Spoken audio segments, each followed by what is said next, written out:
Bien, recuerde, esta es nuestra tercera entrega de esto que hemos, digamos, puesto bajo el título o lo hemos llamado el sutil camino hacia el fracaso. Y bueno, la razón de este nombre es que estamos tratando de percibir una ruta que a veces no nos percatamos y comenzamos a transitar por ella y termina ubicándonos finalmente en un doloroso, en ocasiones estrepitoso y, y angustiante fracaso. Y bueno, hemos tratado de identificar algunas señales de ese camino descendente que infortunadamente transitó el apóstol Pedro, el sutil camino hacia el fracaso, aprendiendo del ejemplo del apóstol Pedro. Un gallo parece ser símbolo de la fragilidad de todos aquellos que, como Pedro, no leen con sabiduría esas acciones que están evidenciando un retroceso nefasto, un retroceso que nos está apartando del propósito de Dios. Y recuerda, hemos advertido. El que cree estar firme, mire que no caiga, mire que no caiga. Por eso el énfasis es que esto por lo general no es un asunto repentino. Es un proceso sigiloso que sin darnos cuenta nos arrastra hacia esa espiral descendente donde en forma casi imperceptible llegamos a una decadencia espiritual, lo que hemos, reitero, por razón de nuestro estudio, llamado el sutil camino hacia el fracaso. Hemos venido observando las pisadas del apóstol Pedro, tratando de aprender algunas valiosas lecciones de lo que fue su caminar en esa ruta. ¿Para qué? Para mantenernos lo más lejos posible de ellas.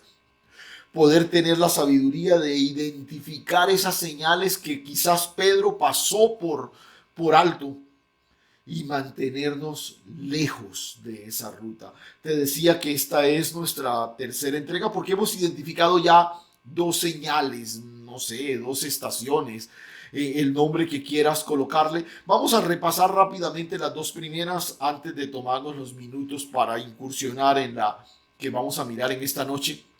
Inicialmente hablamos de que caminamos por la ruta del fracaso fundamentalmente cuando quitamos la mirada del Señor, cuando quitamos la mirada del Señor.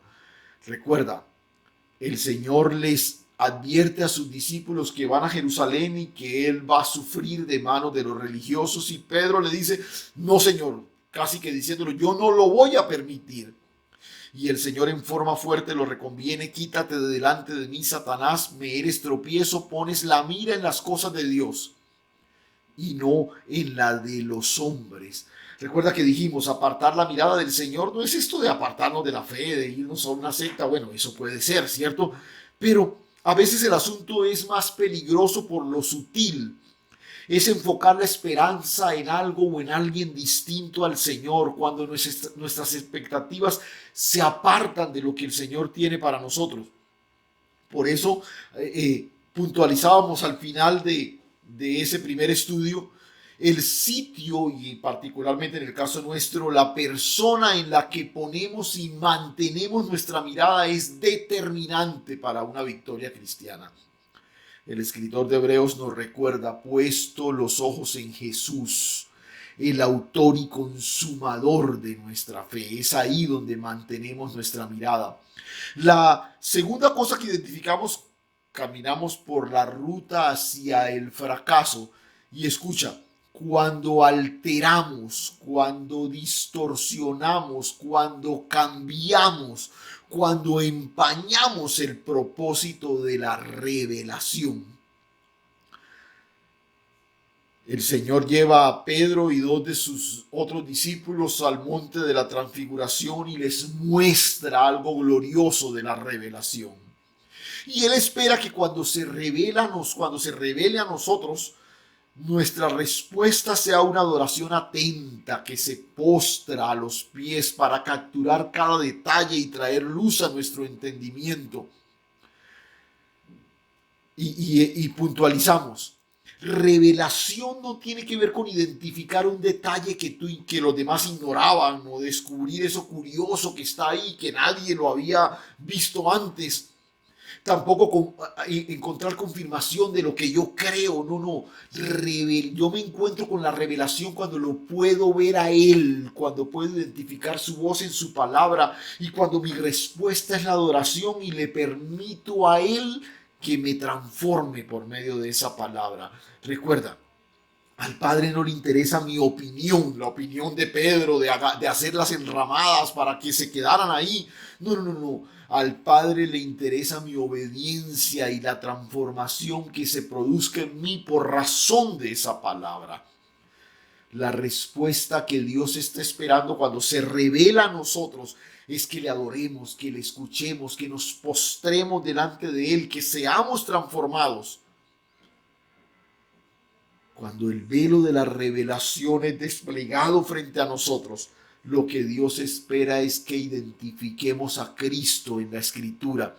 Y una de las cosas que casi que concluíamos al cierre de esa segunda señal que identificamos es que mi postura frente a la revelación fundamentalmente debe ser apreciar, disfrutar, deleitarme con el regalo de la voz de Dios.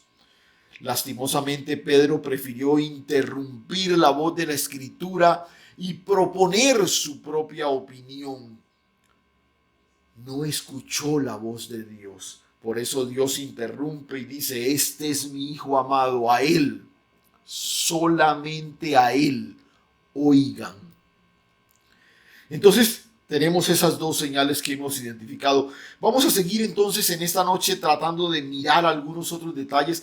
Quiero que te ubiques en el capítulo 14 del Evangelio según San Marcos. Marcos capítulo 14, busca tu Biblia, aunque voy a ponerte ahí en pantalla el texto, pero quiero que busques tu Biblia y estés ahí sintonizado con lo que vamos a apreciar en esta noche cuando caminamos por esa ruta hacia el fracaso y las señales que yo debo identificar para apartarme de ahí. Entonces, a las dos que anteriormente hemos propuesto, entonces escucha, caminamos por la ruta hacia el fracaso cuando tenemos demasiada confianza en nosotros mismos, cuando tenemos demasiada confianza en nosotros mismos. Y ahora sí, mira ahí el Evangelio según San Marcos a partir del verso 14 y vamos a leer esa porción que está entre los versículos 26 y el verso 31. Marcos capítulo 14, verso 26. Cuando hubieron cantado el himno, salieron al monte de los olivos. Entonces Jesús les dijo: todos os escandalizaréis de mí esta noche, porque escrito está: heriré al pastor y las ovejas serán dispersadas. Pero después que haya resucitado, iré delante de vosotros a Galilea. Iré delante de vosotros a Galilea. Entonces Pedro le dijo: aunque todos se escandalicen, yo no. Le dijo Jesús: de cierto te digo que tú hoy, en esta noche, antes que el gallo haya cantado 2 veces, me negarás 3. Mas él con mayor insistencia decía: si me fuere necesario morir contigo, no te negaré. También todos decían lo mismo: si me fuere necesario morir contigo, no te negaré. Y todos también decían lo mismo. Mira, el punto hoy es la confianza. o la autoconfianza, la confianza que desarrollamos en nosotros mismos. Y todos coincidiríamos en sostener lo importante que este aspecto es para los seres humanos. Hace unas décadas atrás, las ciencias sociales, las ciencias humanas enfilaron sus baterías para tratar de levantar nuevas generaciones que cultivaran esta virtud, una confianza en ellos mismos. Por ejemplo, con expresiones como no digas nunca que no puedes, ¿no? Convéncete de que puedes lograrlo, llénate de mentalidad positiva, no dejes de creer que lo puedes lograr. Y nota, este mensaje incluso se volvió recurrente en medio de los púlpitos cristianos. Surgió esa corriente del pensamiento positivo que permeó la teología y la predicación en muchos sectores. Y ese recurrente mensaje, respaldado por algunos textos bíblicos que parecían ser revelados por un motivador profesional que por Dios mismo, creó toda una sensación de autoconfianza que de alguna forma distorsionaba el sentido de la escritura en cuanto a la confianza que debemos tener. Porque, ojo, la escritura nos invita a confiar, pero esta verdad disfrazada, esta verdad a medias se constituye en una mentira absoluta. Y una de las dificultades que tenemos cuando le echamos una mirada a estas virtudes que la sociedad espera de sus mejores exponentes, la dificultad tiene que ver con el origen. ¿Dónde se incuba? ¿De dónde nace esta virtud?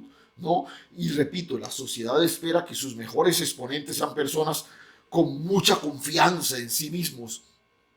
Y aún desde la tribuna de la fe se espera que el discípulo también, ¿cómo te digo?, exprese alguna de estas virtudes. Por ejemplo, la escritura espera que seamos pacientes, que seamos perseverantes, que tengamos contentamiento, que seamos honestos y que tengamos confianza en nosotros mismos. Dios también espera eso de nosotros. El asunto es que la expectativa divina no es que yo alcance eso por medio de una rigurosa disciplina de autocontrol, sino que eso se manifieste en mí como el resultado de una renuncia a mi propia vida. ¿Ves la diferencia? Yo puedo ser una persona con mucha confianza en mí mismo, pero lo que Dios espera es que esa confianza que yo tenga sea el resultado de la renuncia a mi propia vida y mi dependencia a Él. O sea, el asunto está en el origen. ¿De dónde viene la confianza que tú tienes en ti mismo? ¿Cuál es el origen de esa virtud como tal? ¿No? Por ejemplo, cuando las escrituras afirman que todo lo podemos, no es en nuestra capacidad, no es en nuestra inteligencia, no es en nuestra perseverancia. Todo lo podemos es en ¿quién? En Cristo, en Cristo. Y esta es la gran paradoja de la fe, que su poder se perfecciona no en mis fuerzas, no en mis logros, no en mis alcances, sino en mi debilidad. Incluso el domingo veíamos un ejemplo de esto en el tema de la perfección. Dios espera de nosotros que seamos perfectos. Y perfectos no bajo cualquier estándar. No. Perfectos como el Padre que está en los cielos es perfecto. Ahora, el asunto de la perfección en nosotros no tiene que ver con inerrancia. No tiene que ver con que no cometemos errores. El asunto de la perfección no es qué tan bien hacemos las cosas, sino qué tanto morimos a nosotros mismos. Por eso estas virtudes no son intrínsecas en nosotros. De nada sirve la paciencia de ángel. No. Lo que sirve es la paciencia de Cristo manifestada en ángel. ¿Sí ves? De nada sirve la confianza de ángel, sirve la confianza de Cristo manifestada a través de mi vida. Y observamos a Pedro, o mejor, en Pedro, un hombre con una confianza excesiva en sí mismo. Ahora, no es para menos. Pedro, como advertíamos en una de las charlas anteriores, Pedro es el tipo de las respuestas reveladoras. Pedro es el hombre que aún en medio de su imprudencia llevó a reconvenir a Jesús, y a pesar de la reprimenda que recibió del maestro, el Señor lo llevó, le reservó una butaca en la zona VIP para presenciar el celestial espectáculo de la transfiguración. Ahora, en este texto que acabamos de leer, acaban de salir del aposento alto. Allí compartieron la última cena, las últimas instrucciones del Señor, el momento más íntimo que tuvo con ellos antes de la crucifixión. El Señor les habla de un traidor, quien por supuesto no era él. Y durante esa preciosa velada el Señor les habla de todos los detalles del reino. Les habló del Espíritu Santo, de tantas cosas que llenaron su corazón, y ahora más que nunca nuestro personaje estaba convencido de que esta era la causa de su vida. Aquella hermosa cena terminó con un cántico. Todos al salir de aquel lugar, especialmente él, casi levitaban por el ambiente de espiritualidad que le rodeaba. Estaban identificados hasta la médula con la causa mesiánica. Y mientras que casi escuchaban el aleteo de los ángeles que llenaban el ambiente, de pronto surge la voz del maestro con una afirmación que cae como un baldado de agua fría sobre ellos, ¿no? Y entonces viene esa declaración. Entonces les dijo: todos os escandalizaréis de mí esta noche, porque escrito está: heriré al pastor y las ovejas serán dispersas. Pero después de que haya resucitado, iré delante de vosotros a Galilea. Después de que haya resucitado, todos os escandalizaréis de mí esta noche. Y la frase llega como cortando la atmósfera mágica que rodeaba ese momento, y viene la reacción de Pedro, ¿no? Y quiero que miremos algunos aspectos que tienen que ver con este asunto de la confianza excesiva, de la autoconfianza, como una de esas señales que cuando yo las pueda identificar, pueda entender por el Espíritu que estoy caminando en una ruta que me va a llevar a un fracaso estrepitoso. Y por eso quiero mirar algunos detalles. Pero por favor, no vamos a hacer un tratado sociológico ni psicológico del asunto de la confianza o de la autoconfianza. No. Quiero que observemos desde este pasaje algunos elementos que configuran esa confianza excesiva que podemos identificar en el apóstol precisamente en este momento. Y quiero que mires con detenimiento ahí en la escritura esos detalles que quiero que identifiquemos en esta noche. Entonces, el primero de ellos, escucha, la excesiva autoconfianza nos impide escuchar la voz de Dios más allá de nosotros mismos.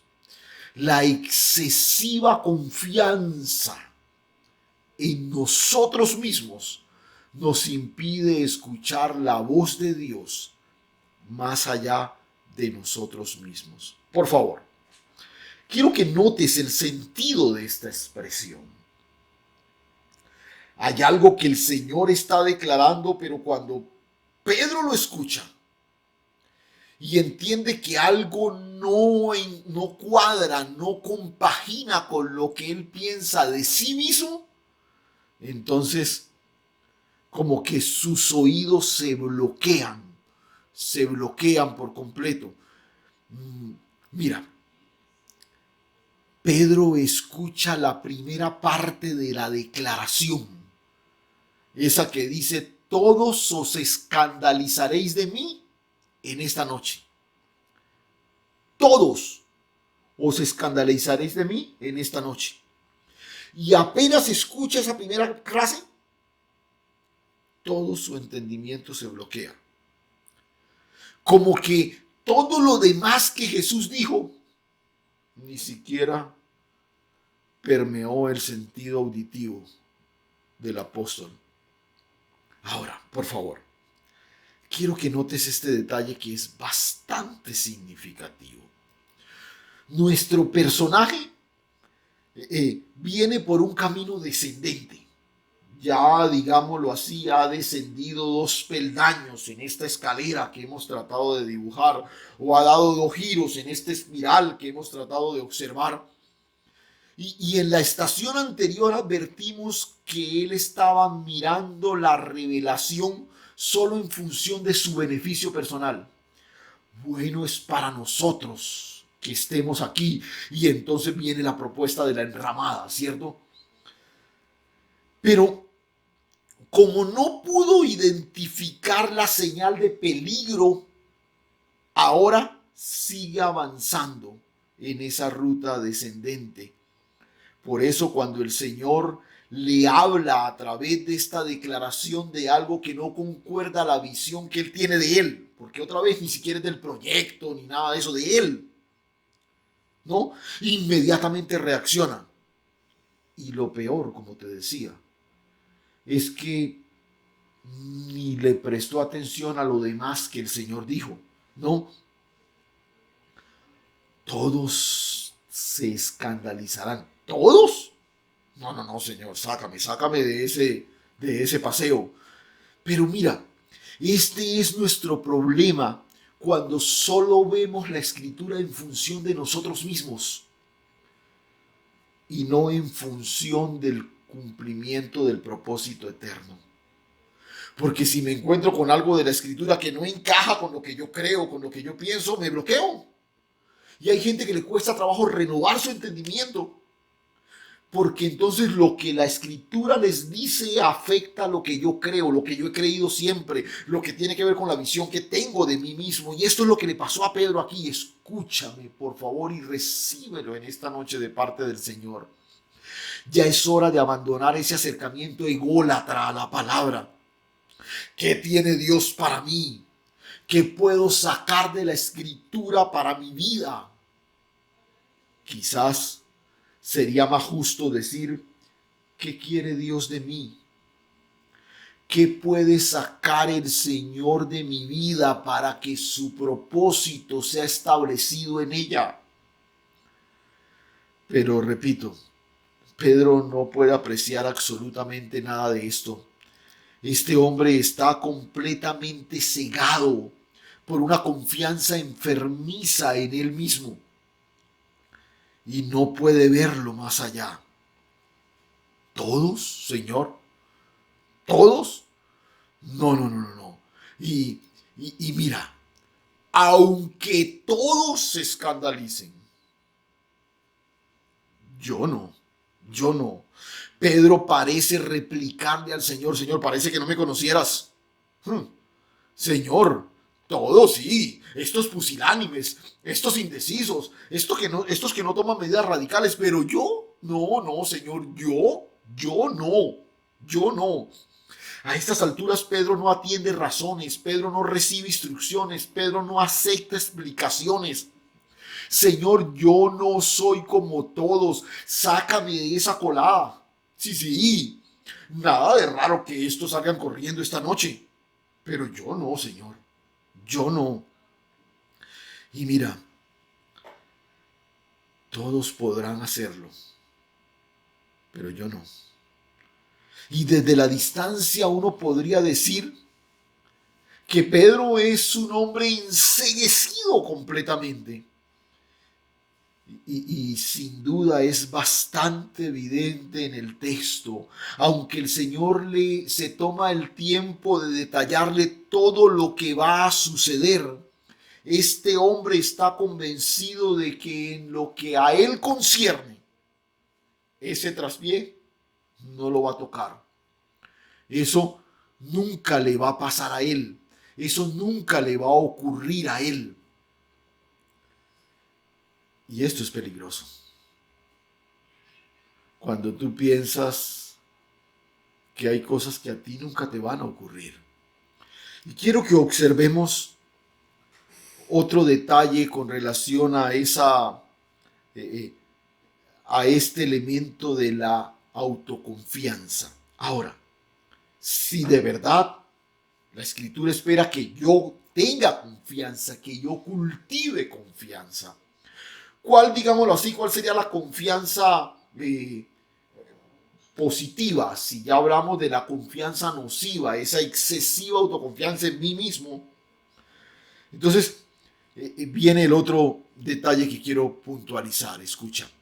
La confianza debe ser la convicción absoluta del lugar donde hemos sido puestos.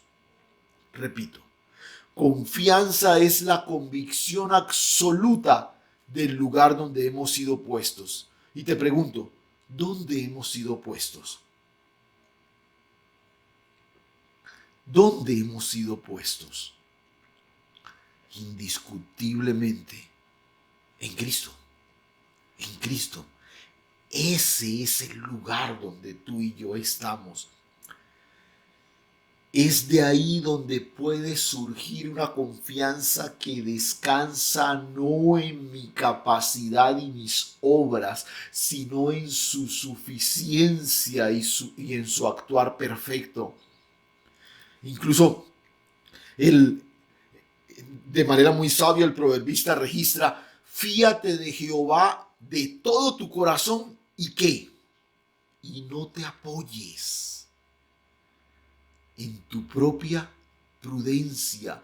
No desarrolles una autoconfianza excesiva. Fíate de Jehová con todo tu corazón. En esa misma línea el salmista dice: encomienda a Jehová tu camino. Confía en él y él hará. Encomienda a Jehová tu camino.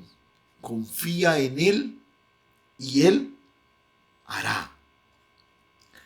La confianza que yo desarrollo debe tener su origen no en mis disciplinas o capacidades. Esa no sirve. No. Es la confianza que viene como resultado de la identificación con la vida que me habita. Yo todo lo puedo, gloria a Dios, pero todo lo puedo en Cristo. En Cristo. Mientras sea consciente del lugar donde he sido ubicado, podré descansar en el cumplimiento certero de su palabra, aunque no suene tan conveniente para mi vida. Quizás Dios me esté anticipando un sufrimiento. Quizás Dios me esté anticipando algún momento complicado que voy a vivir. Pero si yo sé dónde he sido puesto, yo puedo confiar, yo puedo descansar. Y es una de las cosas, por ejemplo, que surge en medio de una situación como la pandemia que hoy vivimos. Hemos insistido, hay que ser prudentes, hay que acatar las instrucciones, pero mi vida no está a merced de un virus contagioso que está matando gente. No. Yo descanso en la obra perfecta de Dios. Mi confianza está en Él. Por eso no salgo por ahí con una excesiva autoconfianza tratando de desafiar a todo lo que está a mi alrededor y desconociendo las medidas de precaución. Si ves el balance que hay alrededor de todo esto, tú tienes la certeza de dónde estás y puedes confiar por completo en quién tiene el control. Y esto es lo que a estas alturas del proceso descendente de Pedro ya había desconocido por completo. Pero miremos otro detalle con relación a este asunto de la excesiva confianza como señal de peligro que podemos aprender de la experiencia del apóstol Pedro. Escúchame, la confianza excesiva, la autoconfianza, reduce mi visión frente a la palabra revelada. Entonces, recuerda que te dije, algo que afectó a Pedro inicialmente fue el oído, ¿no? Solo escuchó la primera parte de la frase y cerró su oído a todo lo demás que el Señor le dijo. Pero aquí estamos hablando de la visión, de la visión. Pedro le pide al Señor que no lo incluya en el grupo de los que se escandalizarían. Pero mira, el Señor le está mencionando toda una serie de cosas que nuestro hombre desconoció.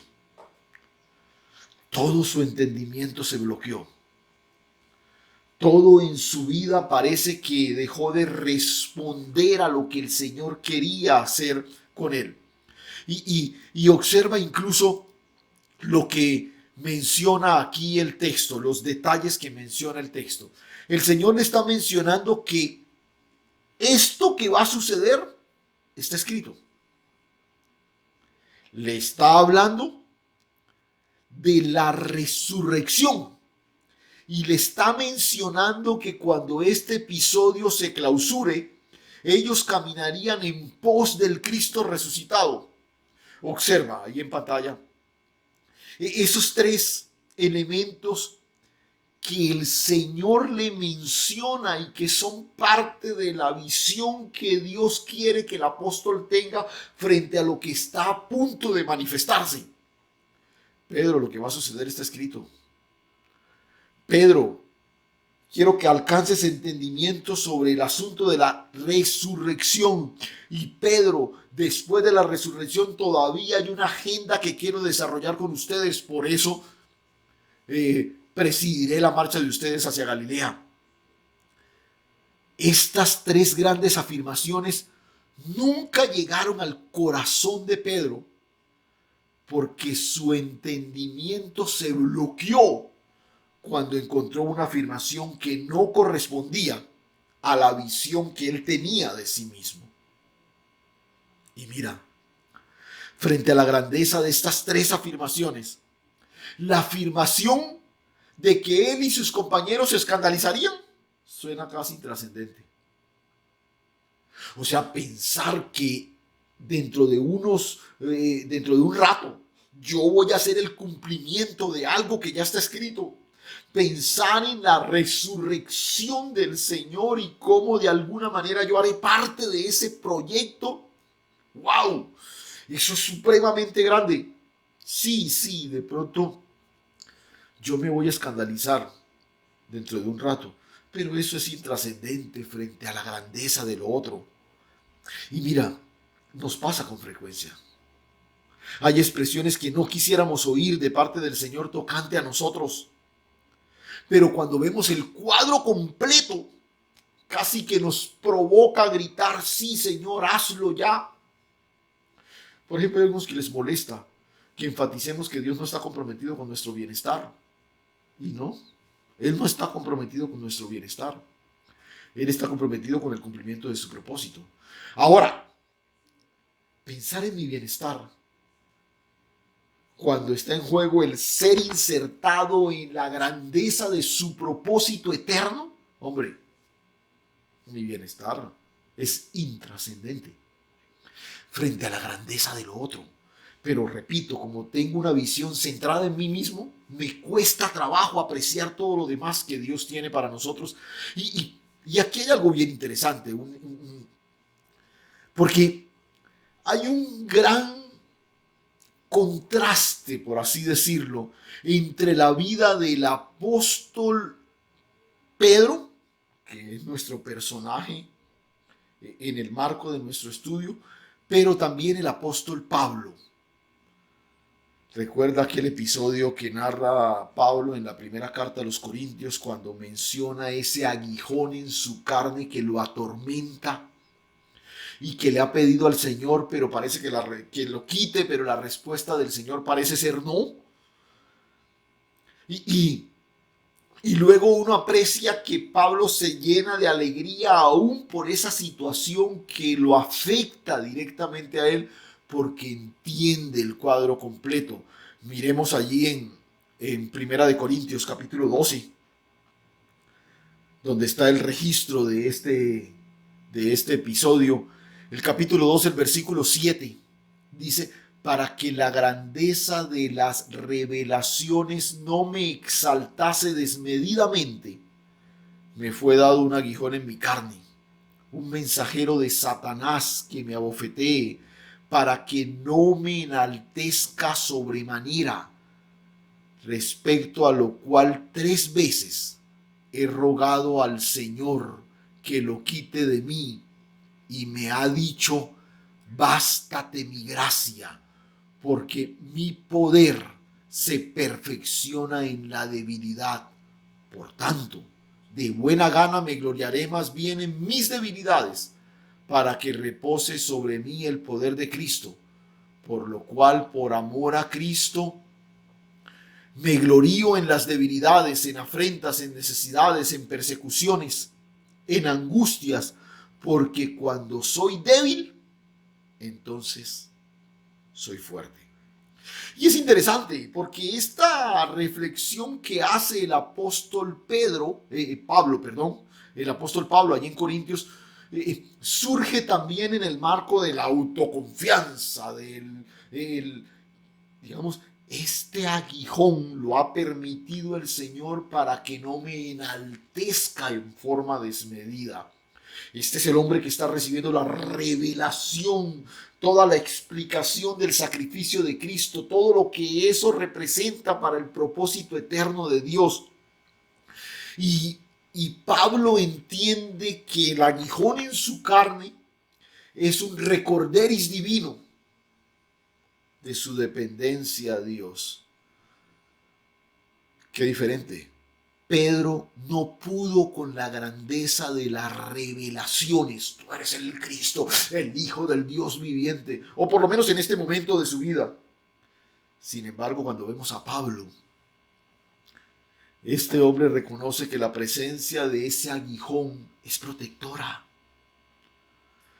Por eso, él lo aprecia como un freno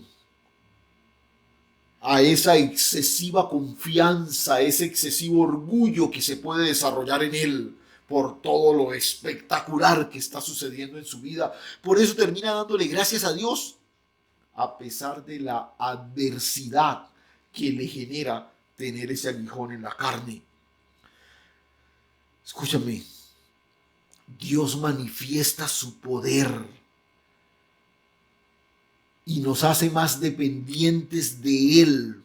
Y Pablo, cuando alcanza este entendimiento, incluso añade: ojalá pueda vivir más situaciones adversas como estas, para que redunde en mí la manifestación del poder de Dios. ¡Wow!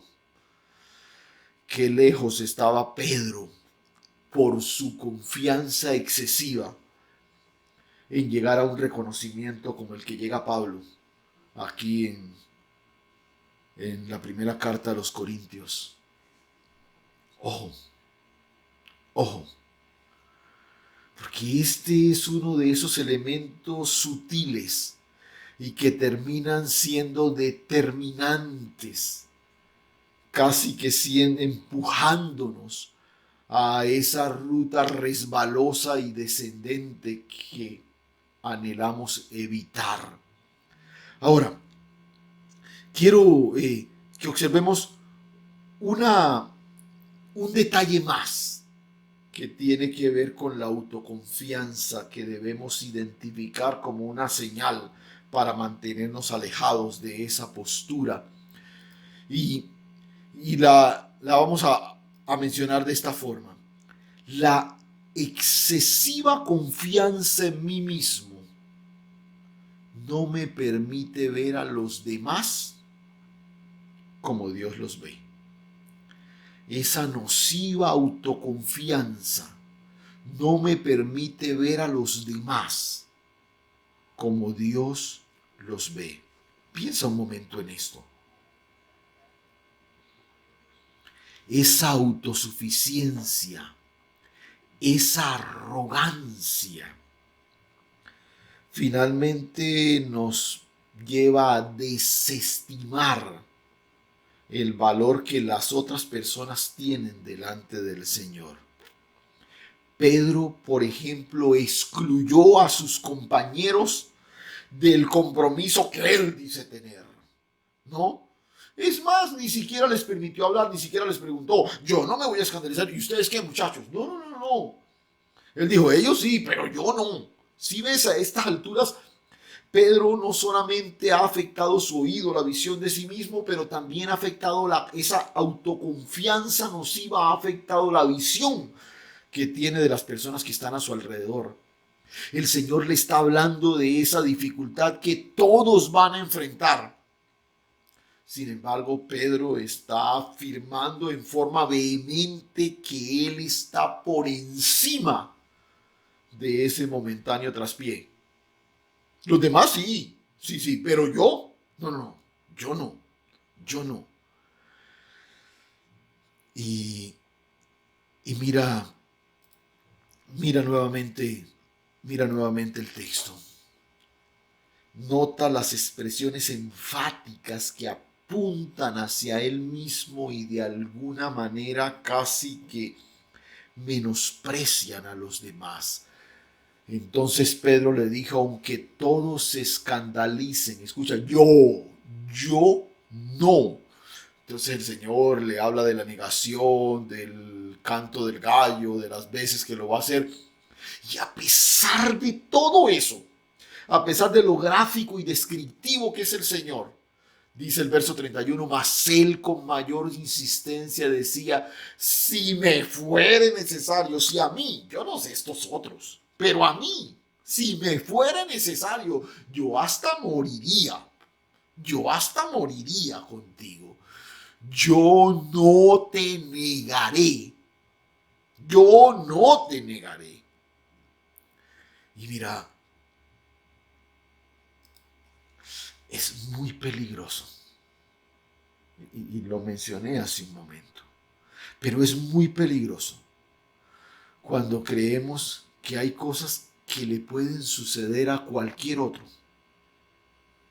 pero a nosotros no. Y esta es la cuota inicial del que juzga, de ese que termina señalando a los demás, del que se cree más espiritual que todos los que están a su alrededor, del que tiene esa habilidad para descubrir los pecados en otros, pero no la sensibilidad para ver su propia vulnerabilidad. Ojo, cuando tú percibas que estás desarrollando la habilidad de ver el pecado que otros están cometiendo, probablemente estás frente a una de esas señales que el cielo te está mostrando para que te apartes de un camino que te va a llevar a un inminente fracaso.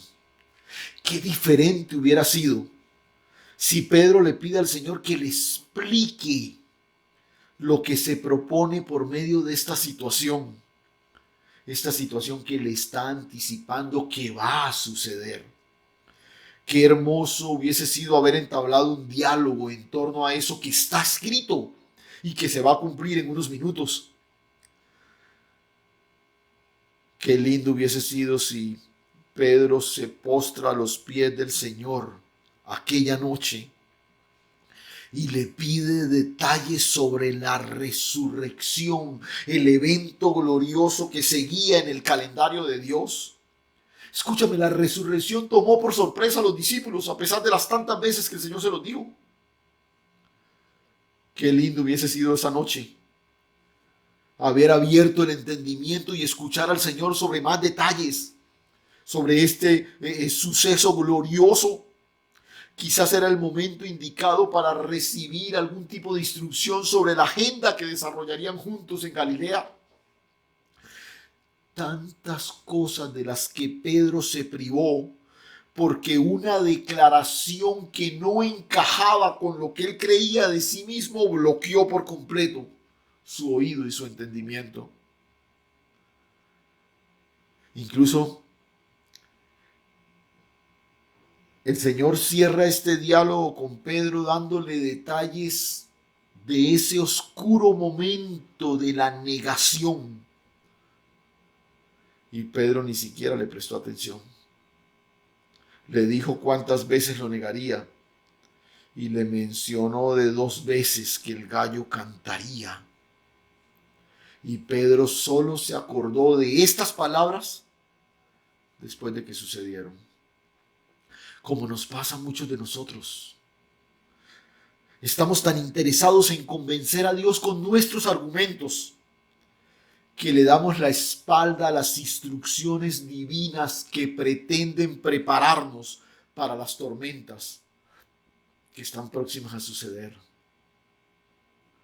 No, a mí eso no me va a pasar. No, el Señor me va a guardar. No.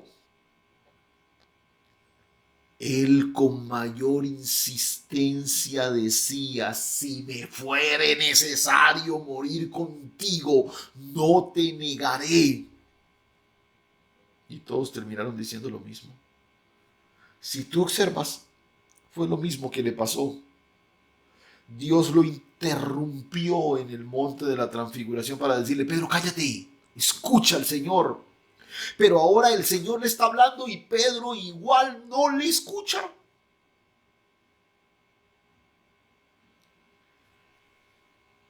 Sus pasos van en descenso y él no se percata. Si fuere necesario, moriré contigo.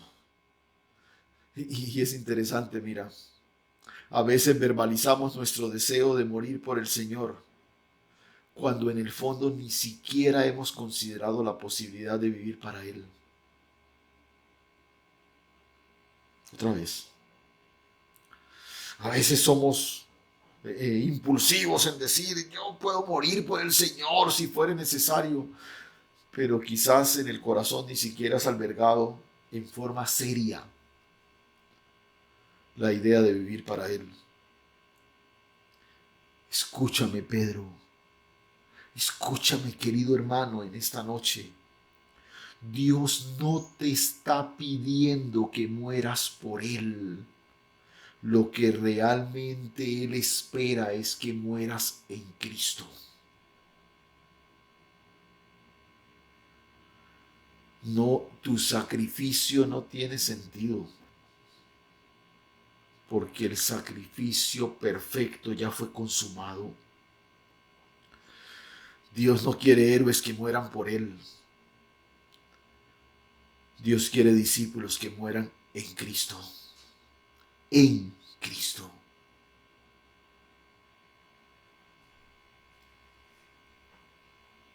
Que el Señor nos ayude.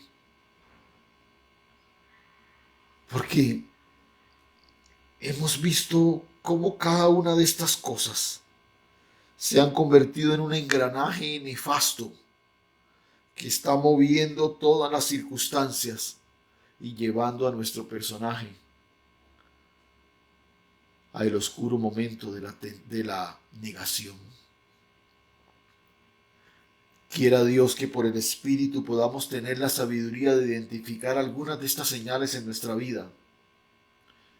Y a diferencia de Pedro, ser guiados por Él para enrutarnos por el camino que nos lleva a la manifestación de la vida de su Hijo y no por la ruta sutil que nos conduce hacia el fracaso. Padre, gracias, Señor. Gracias. Gracias por hablarnos a través de tu palabra, Señor. Por darnos esta advertencia tan directa y relevante a quienes somos hijos de una sociedad que nos crió para ser autosuficientes, para ser completamente independientes, para incluso sobreponernos por encima de los demás si es necesario para lograr lo que queremos. Gracias por advertirnos que el camino que tú dibujas para nosotros es el camino de la dependencia, el camino de morir en ti, y que la confianza que tú quieres construir en nosotros es la confianza que descansa en una dependencia absoluta del Dios de la gloria. Ayúdanos, Señor. Y yo oro para que si alguno de mis hermanos, de los que por la gracia de Dios son expuestos a esta palabra y por el Espíritu puedan identificar alguna de estas señales en su vida, corran a los brazos amorosos del Señor y puedan enrutarse por el camino del propósito eterno. Gracias, Señor. Gracias, Dios.